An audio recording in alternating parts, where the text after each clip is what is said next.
Mr. Popper's Penguins, last chapter, chapter 20. Farewell, Mr. Popper. I wonder if he's going to go to the North Pole.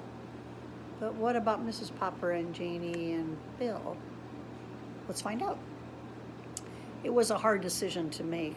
Long after the visitors had gone, Mr. and Mrs. Popper sat and discussed what was best for everybody.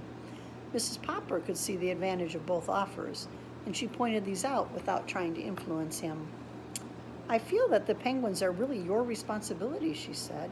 You must make up your mind. It was a pale and haggard Mr. Popper who was ready to announce his decision the next day. Mr. Klein, he said, I want you to know how much I appreciate your offer of putting my birds in the movies, but I'm afraid I have to refuse. I do not believe the life in Hollywood would be good for my penguins. Then he turned to Admiral Drake. Admiral Drake, I'm going to give you the birds. In doing this, I'm considering the birds first of all. I know they've been comfortable and happy with me. Lately, though, with the excitement and the warm weather, I've been worried about them. The birds have done so much for me, then I have to do what's best for them. After all, they belong in a cold climate. And then I can't help being sorry for those men up at the North Pole without any penguins to help them pass the time. Your government will thank you, Mr. Popper, answered the Admiral. Congratulations, Admiral, said Mr. Klein. Maybe you're right at that, Popper. Hollywood might have been too much for the birds. Wish you'd let me make one short movie of them here in New York, though, before they go. Just some pictures of the sort of thing they do on stage, you know. We'd show the film everywhere with an announcement that these are the famous Popper penguins that are being taken to the North Pole by Admiral Drake of the United States Arctic Penguin Founding Expedition, or something like that. I'd like that very much, said Mr. Popper. We'd pay you, of course, continued Mr. Klein. Not a fortune, as we could have if you'd let us give them a contract, but say $25,000. We could use it, said Mrs. Popper. It will be very quiet at 432 Proudfoot Avenue, said Mr. Popper when everyone had left. Mrs. Popper did not answer. She knew that nothing she could say could really comfort him. However, said Mr. Popper, now that spring is here, a lot of people will be wanting their houses painted, so we'd better be getting back. Anyway, said Bill, we've had 10 whole weeks of vacation right in the middle of the year. Not many children in Stillwater can say that. The next day, the cameramen arrived to make the picture of the penguins doing their tricks. It was arranged that the Poppers should stay in New York just long enough to see the expedition off. Meanwhile, in the harbor, the great sailing ship of Admiral Drake was being made ready for its long trip north. Every day, huge boxes of supplies of all sorts were hustled on board. The most comfortable quarters on the ship were turned over to the penguins, who were the cause of the voyage. Captain Cook was already quite familiar with the ship, since it was the same one the Admiral had sailed to the North Pole, where Captain Cook had often seen it. Greta, too, had seen vessels of its kind. The two of them were kept very busy showing and explaining everything to Nelson, Columbus, Louisa, Jenny, Scott, Magellan, Adelina, Isabella, Ferdinand, and Victoria.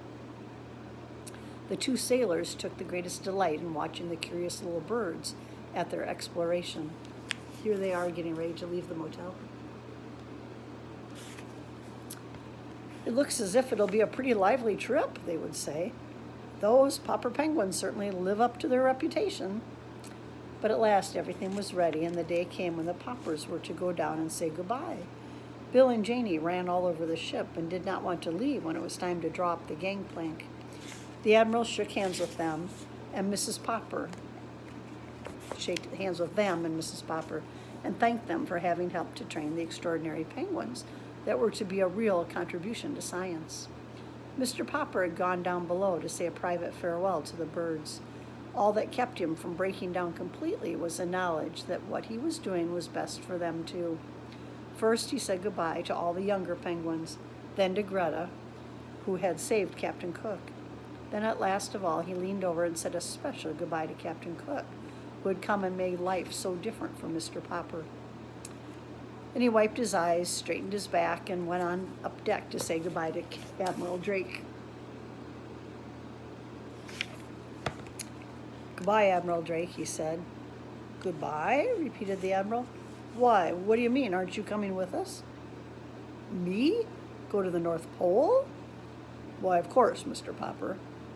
But how could I go with you? I'm not an explorer or a scientist. I'm only a house painter. You're the keeper of the penguins, aren't you? Roared the Admiral. Man alive, aren't those penguins the reason for this whole expedition?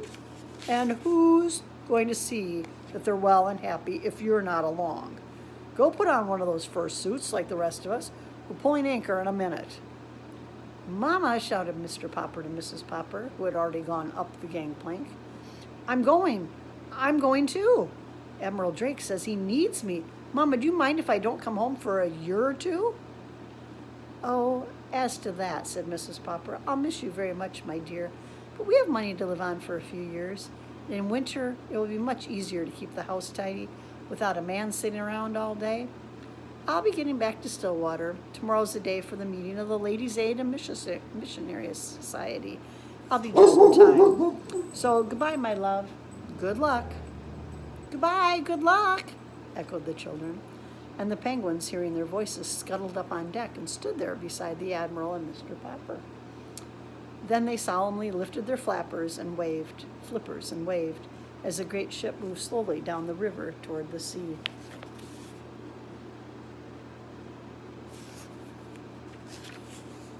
I'm kind of surprised that he's going to be gone a year or two. And I'm surprised Mrs. Popper just said, yeah, okay, bye, honey. Have a good time. Well, that's the end of Mr. Popper's Penguins. I hope you enjoyed it.